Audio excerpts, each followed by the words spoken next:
tidying up in my studio this morning and came across the color palette I used for my last painting.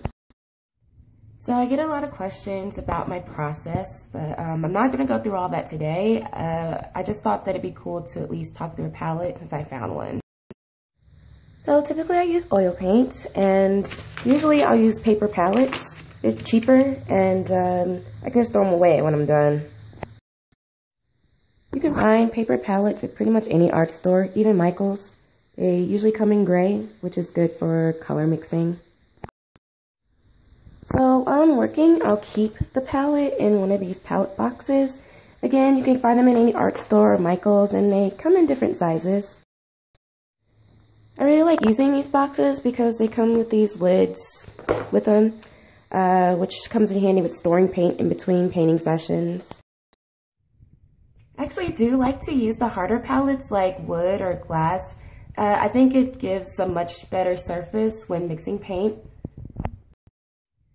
But the downside to using those kind of palettes is that you have to clean up after each painting session, and I'm just not too good about doing that. So here's a closer look at the palette. Normally I'll set it up with the darker colors on the left and the brighter colors up top. And then all the color mixing and action just kind of happens in the middle, all the extra space. It's really for no other reason than just being organized. That's kind of it. Normally, I'll usually work with the same colors each time I paint, maybe give or take 1 or 2 colors. And usually my goal with each painting is to find some way to use every single color in the palette.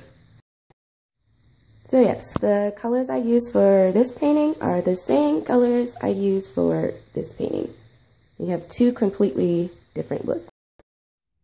And being able to do that just comes with knowing about color mixing and the way certain colors work. So that's all I have for now, just some basics about my color palette and the way that I approach color. I'll be back another time to talk a little bit more about it. Thanks for viewing.